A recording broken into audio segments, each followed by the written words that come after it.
What's up, YouTube world? This is Steven again. It's 2 a.m. on the 29th of May, excuse me, 2013, and it looks like I haven't posted anything in the past 10 months, so that's a hiatus for me.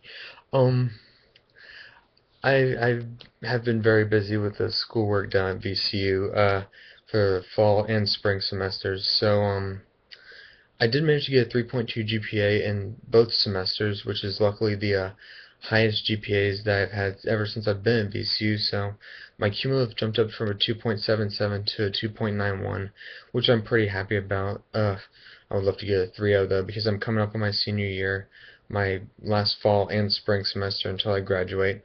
So I'm pretty excited about that. Um, However, in late March and early April, I developed a disease that I gotta live with for the rest of my life. It's called ulcerative colitis. It's a very, very painful disease that developed in my intestines. Luckily, the ulcers weren't cancerous, thank God.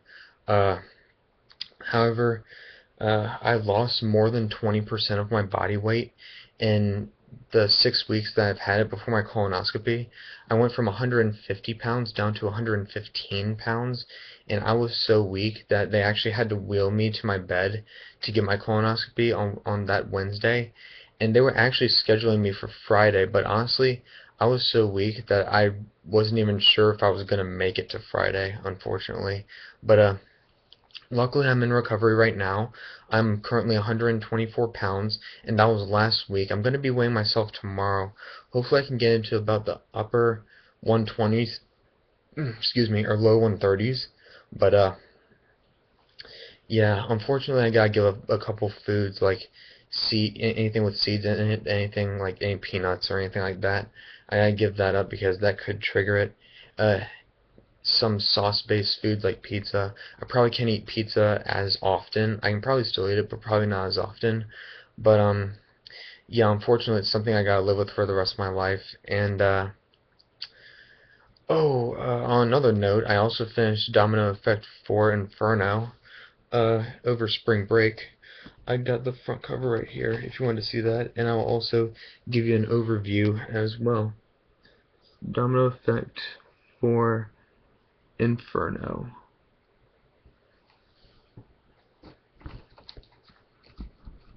I know the fire doesn't look like an actual fire. It looks, I just doodled, I guess. I was kind of in a rush. If I had more time, it'd definitely look a lot better. But, an overview of Domino Effect 4. Domino Effect 4 is about a man named Michael Heath and his son Vernon Heath. And Michael is the head of the Oakstown Boy Scouts, and Vernon is a member of the Oakstown Boy Scouts. And they are going on a day hike through the Oakstown Forest and Oakstown Park with along with all the other Oakstown Boy Scouts and the assistant leader Ed. Oh God, I can't remember his last name, but his first name is Ed or Edward. I know. I'm kind of fuzzy on the details since I haven't even touched it since like April.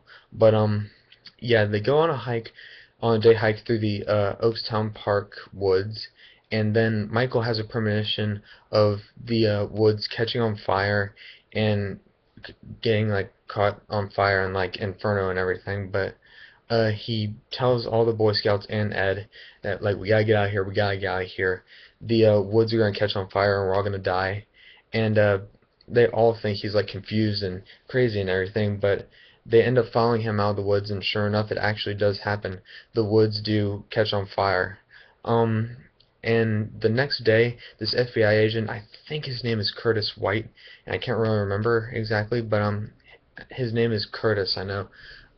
Calls up Michael and asks him to come down to the FBI place to answer a few questions because he needs some questions answered because he thinks like Michael has gone mad or whatever, but he really hasn't. And then later on, Curtis finds out that he lied about some of the questions, and he wasn't really too thrilled about it. So he let Michael off with a warning, and then the days went on. And as the days went on, of course, everyone started off one by one in the order they would have died in Michael's main premonition. And Yeah, pretty much. These deaths are not as painful as in some of my other books. However, they're extremely creative, and some of them are very, very disturbing. Uh, some can be as disturbing as like some people had to stop reading, and I don't even know why the hell I said that because no one's read it yet. I don't know why the hell I said that. I meant some people may have to stop reading, because some of these are very creative. Is what I meant. Some people may have to stop reading and pick up on it later just to get it through their head. But that's pretty much what I've been doing for the past 10 months. That's an explanation of why I've been sick, and that's an overview of Domino Effect 4. Oh yeah, a couple more things actually. For those of you that are wondering, I will be doing a Domino Effect 5. It will be titled Domino Effect 5: The Fallout of Oakstown. However, it will be my last Domino Effect book out of the series. I just think it's going to be a great way to end the series, you know, with like a Fallout of Oakstown and everything, like just a Fallout, post-apocalyptic, radiation, stuff like that. So you know these deaths are going to be extremely good. But that is what I'm going to be doing for Domino Effect 5. And one other thing, after I finish the Domino Effect series, I may write one more book. It's not going to be anything like Domino Effect. No one's going to die or anything. It's not a horror fiction anything. It has to do with sports since I'm like a huge sports fanatic. I love all sports. I'm not going to say which sport it is either, like I said, because I'm not 100% on if I'm going to do it yet or not.